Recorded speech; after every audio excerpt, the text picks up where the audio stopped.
Bueno, buenos días a todos. A continuación, el doctor Carlos Menegaso presentará su disertación y le damos la bienvenida en nombre del Colegio de Psicólogos de la Provincia de Buenos Aires, Distrito 8, calurosamente. El currículum del doctor Menegaso es extenso y rico en matices. Intentaremos sintetizarlo sin perder de vista lo esencial. El doctor Carlos Menegaso es médico, egresado de la Universidad Nacional de Buenos Aires en 1959, efectuó su formación de posgrado en la Escuela Privada de Psiquiatría y Psicoterapia de la Sociedad Ontoanalítica Argentina, participó del Cenáculo Junguiano, creado por la doctora Ellen Broden de Katz, y continuó hasta completar su formación en Psicología Analítica y Psicoterapia Analítico-Sintética con su maestro, el doctor Don Elvio Izurieta. Psicoterapeuta analítico-sintético, psicodramatista junguiano y didacta en Psicología Analítica, dirigió el plan de aprendizaje en psicoterapia de grupo y psicodrama del Instituto Argentino Ameguino. Co-coordinó el Instituto de Psicodrama Buenos Aires y actualmente dirige el Centro Junguiano de Antropología Vincular y preside la Fundación Vínculo en la ciudad de Buenos Aires. Fue miembro cofundador de la Sociedad Argentina de Psiconeuroinmunobiología y de la Sociedad Argentina de Psicodrama, coordinador del Instituto Paracelso y coinvestigador en el equipo Medicina en Libertad. Sus libros y la publicación de sus trabajos científicos, así como sus conferencias y seminarios, testimonian sus investigaciones. Ha sido invitado a dirigir seminarios, cursos y talleres de su especialidad en Europa, España e Italia, y en Latinoamérica, Colombia, Venezuela, Santo Domingo, Guatemala, Brasil, Chile y Uruguay, así como en el interior del país de su residencia. El 9 de noviembre de 1997 fue distinguido en la ciudad de Buenos Aires con el Premio Varón Solidario 1997, inspirado en la trayectoria de Alicia Moro de Justo y otorgado por la Fundación Reconocimiento a una Actitud de Vida. La conferencia que escucharemos a continuación se titula Antropología Vincular, Visión Junguiana del Hombre.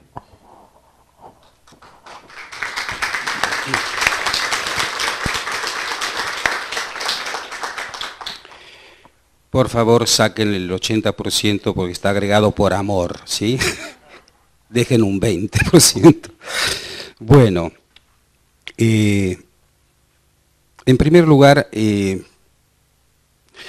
es muy grato estar aquí con ustedes y me fue muy grato desde que comenzó esta posibilidad a través del vínculo del cual habló ya Mónica. Y en nombre de la institución que represento, el Centro Junguiano de Antropología Vincular, vengo acompañado, bien acompañado desde ese centro. También les agradezco desde la Fundación y desde el centro. Pero también personalmente, lo primero que conocí de la Argentina después del puerto de Buenos Aires, cuando llegué a los 13 años de edad, quédense tranquilos, no les voy a echar la historia de mi vida. Después de ese puerto que no es el puerto actual, llegué en el 48. Lo primero que conocí fuera de la ciudad de Buenos Aires, que era muy bella en aquel entonces, fueron estas sierras, todas las sierras, las primeras sierras, Tandilia, Vuestra Sierra, esa cadena que viene desde lejos, desde Brasilia, y se integra con Ventania. Y que luego fui descubriendo cuando me tocó a mí hacer una historia bastante parecida a Marco Polo. ¿Recuerdan el Marco Polo? Yo soy de una familia veneciana, nacido en Milán, pero Marco Polo unió Italia con el Oriente. A mí me tocó unir los mitos de la Europa, de una zona de los Alpes que yo quiero mucho, con los misterios y los mitos de la América profunda. Y lo primero que conocí fueron estas sierras. Luego comprendí que esta es la puerta, el umbral hacia el sur del sur. Me parece que vamos a terminar con esto al final de mi conferencia. Vamos a hacer algo todos juntos, en este portal del sur, aquí en estas tierras tan especiales. Y me interesa marcar una coincidencia significativa, de las cuales habla mucho Jung, ustedes saben, ¿no? Los temas de la sincronicidad y del sincronismo, que no es lo mismo, pero Hace unos años, cuando me invitaron los eutonistas en uno de sus congresos, y tenía que hablar de estas cosas a los eutonistas, ese mismo día, viajando hacia la conferencia, leí el Diario Nación y había aparecido en el Diario Nación, por casualidad, el descubrimiento de la primer pirámide del sur, allá en Catamarca. Era un montículo y se descubrió una pirámide muy especial. Desde el punto de vista mítico, sabemos, por los mitos, que hay una serie de pirámides. Algunas serán energéticas, otras serán reales o concretas, como las que descubrieron en Catamarca, que tienen una característica.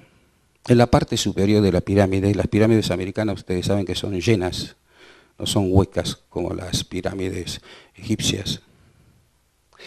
Y así se da entre los mayas, entre los aztecas. Pero esa pirámide, en vez de tener una torreta arriba, tiene un mandala, una flor con sus pétalos abiertos hacia el cenit. Y yo creo que esto es un misterio muy interesante para seguir develando juntos.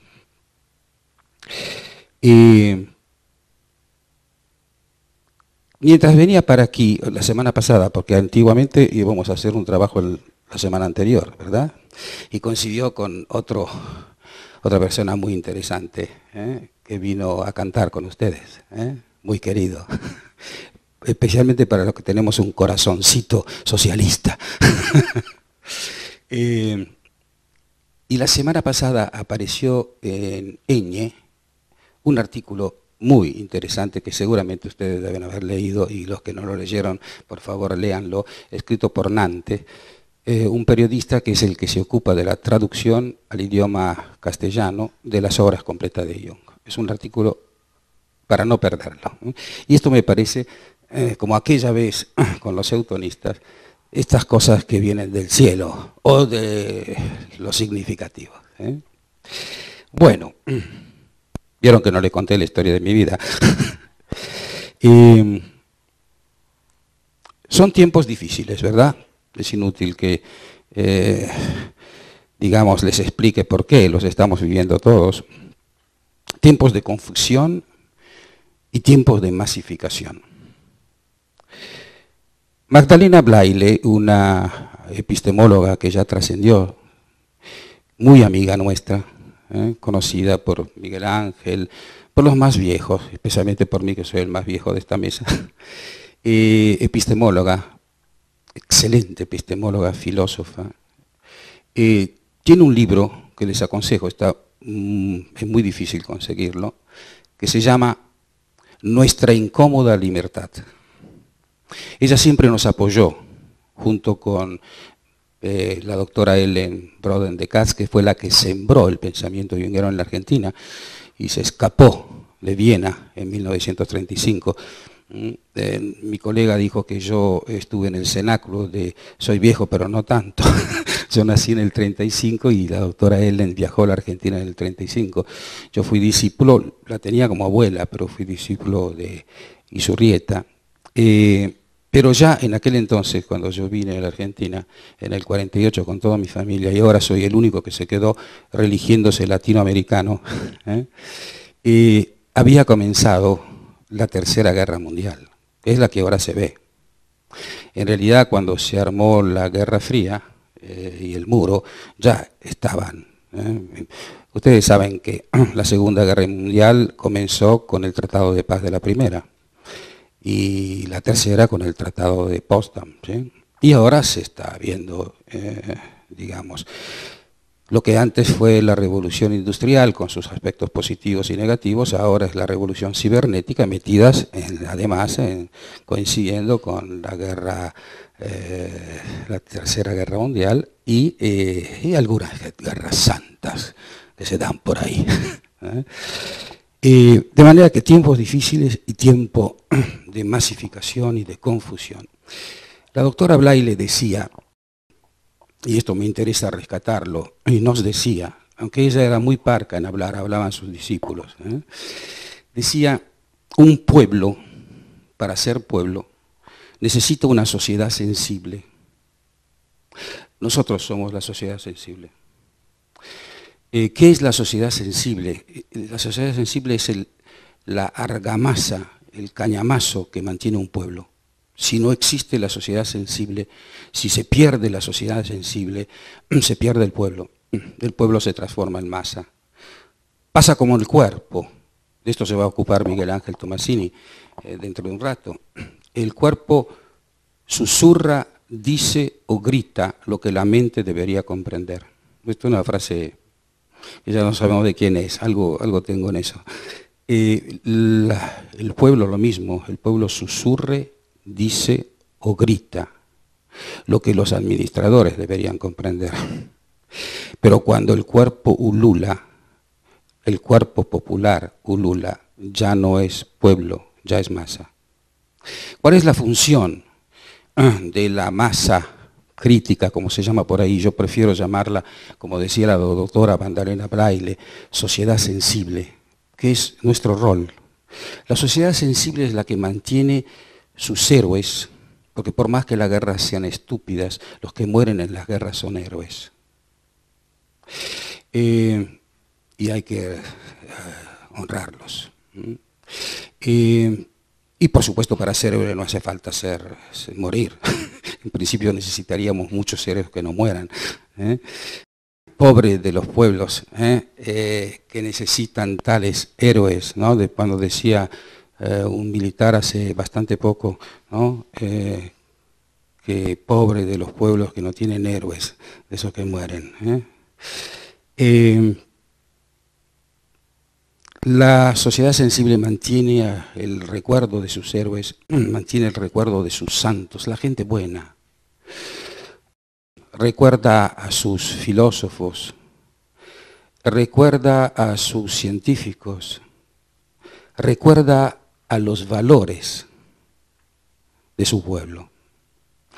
Y este es el rol, nuestro rol, la sociedad sensible, sin la cual el pueblo se transforma en masa. ¿Cuál es la propuesta del ideario de Carl Gustav Jung en este sentido?